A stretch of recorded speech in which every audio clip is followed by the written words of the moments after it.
Greetings everyone, this is Jed Shlackman. I'm a holistic counselor and spiritual energy healer in Miami, Florida. In this short video discussion, I would like to cover the topic of disillusionment. Now, when people think of being disillusioned, it often has a negative connotation, as though you feel bad when you're disillusioned, you feel perhaps hopeless or disappointed. But we can reframe how we approach disillusionment so that it's actually serving a positive, beneficial purpose on our spiritual journey and our personal growth. Let's begin by looking at the word itself, disillusionment.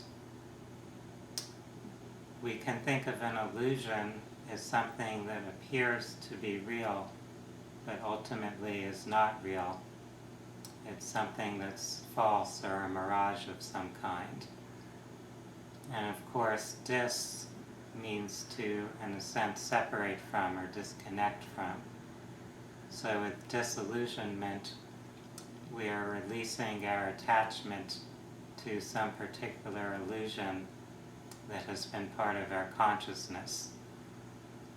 If we are holding on to an illusion that's ultimately not beneficial for us, sometimes illusions are there to give us a certain experience, to bring us comfort, to provide some type of security in our life, but in the long run, we need to be able to look beyond that illusion to see things in a more accurate or truthful way. We can begin with a very simple example of a child who has been taught the idea that there is a person called Santa Claus who comes every year on December 25th to bring that child gifts. And the gifts the child receives in some way depend upon if that child has been behaving according to the wishes of his or her parents.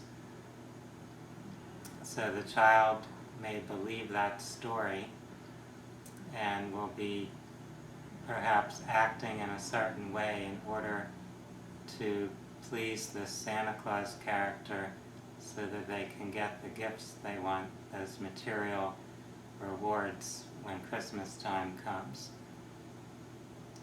Now, if we look at that from our adult perspective, we might see that it's a way that parents might use to encourage their child to behave compliantly, but they are doing that through a deception, through presenting a false story that eventually that child is going to discover is not true. And when the child does discover it's not true, the child may actually have a negative perception of their parents. They may see the parents as trying to lie to them or manipulate them. So in that case, it could actually backfire. It could lead to that child distrusting the parent and losing a certain amount of respect for that parent's authority, when initially the parent was trying to use that cultural myth to bring the child to respect their authority. So sometimes things are not what they appear. That's a very simple example that we could look at from childhood, but really just about everything that we're learning in life, everything that we're attaching ourselves to, could involve some type of illusion, some type of false reality that we are being presented with and that we are expected to accept as real or true when it actually is not. One level of illusion is the very physical reality that we perceive. So there's this field of vibration and information that our physical senses have programmed or been programmed to perceive in a certain way. So we're here within this human operating system, translating things into a certain view of reality, and that's what we call our physical reality. But really that reality is information and vibration, and we are giving a subjective meaning to it using our senses and our brain to interpret that. Other types of illusions that we may have been programmed with or become attached to may involve religions, they involve sometimes political philosophies. Often we have illusions about people who are significant individuals in our lives. So we may have a certain perspective about our family members, beginning with our parents. We may perceive them in an overly positive way, so we may look up to them and give them some type of godlike status. In some cases it may be the opposite, where someone may have a very negative perception of significant people in their lives, perhaps because that person has abused or mistreated them. However, if you see that person only through the filter of that particular experience, you may be missing out on seeing who they are as a whole, recognizing the entirety of their identity. With religions, we may perceive that religions are there to give people a sense of cohesion, a sense of shared belief or culture. And religions also tend to include moral teachings, so ideas about how we should treat one another and how we should live our lives. So that gives a certain amount of security and stability to society if people do share those beliefs or views.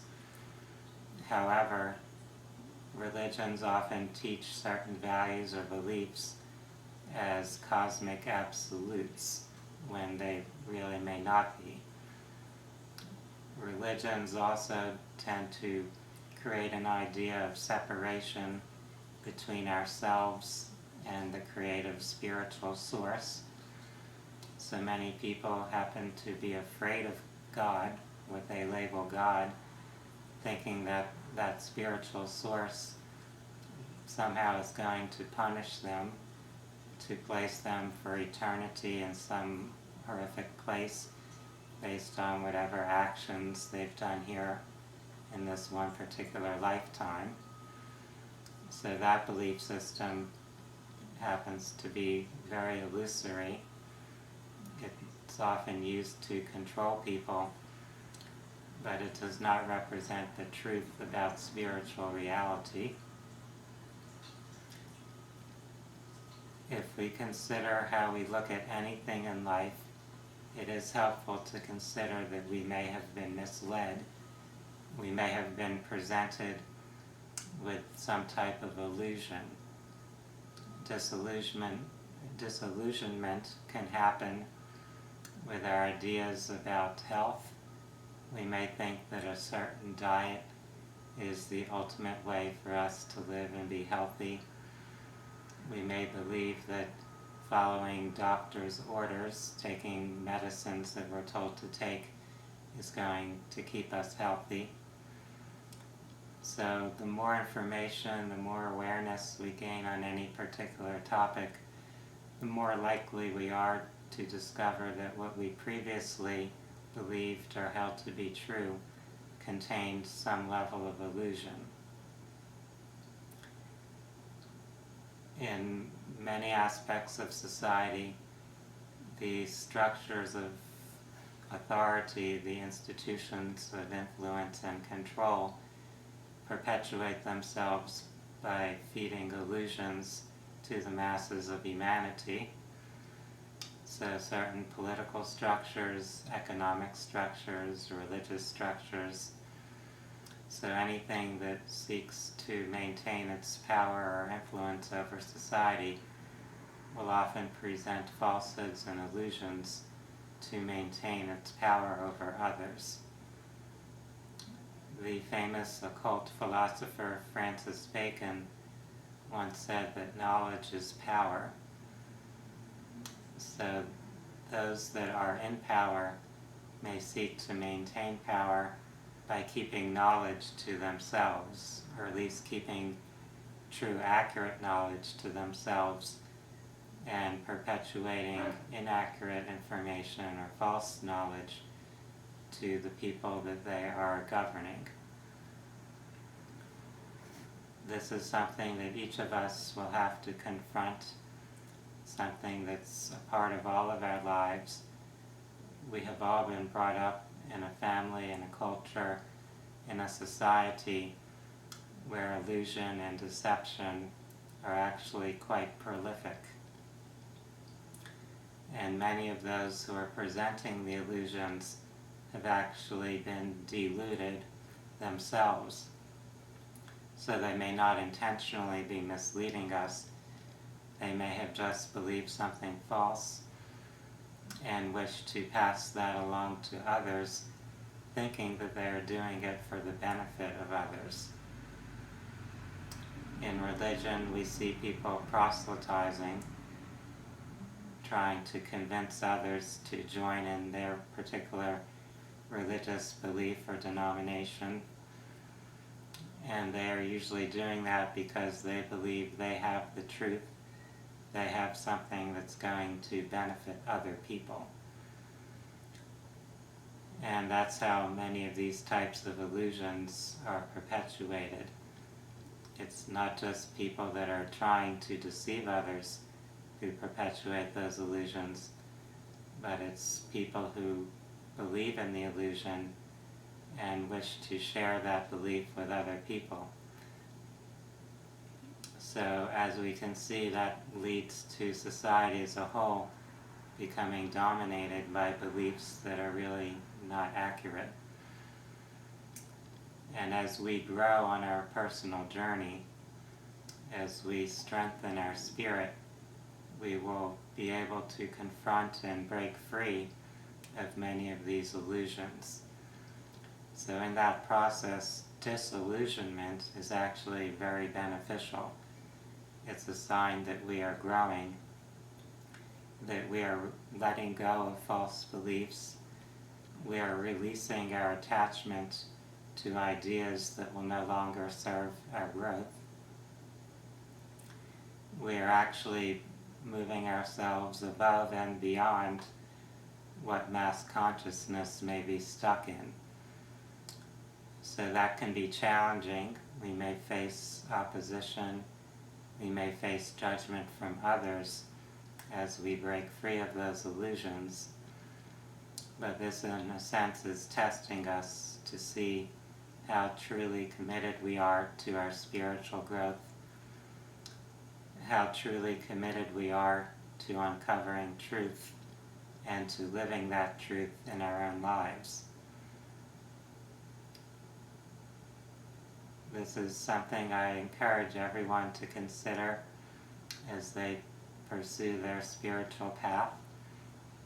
Even on the spiritual journey, as we become more advanced, more conscious of many things, we will find that there are illusions that are presented as truth, even in some more deep or more advanced levels of spirituality.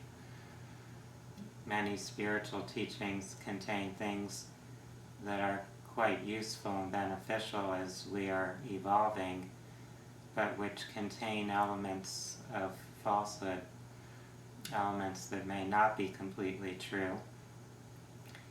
And we will need to be open to that possibility, that even some of the more beneficial spiritual teachings that we have encountered and embraced and made a part of our lives are not entirely true.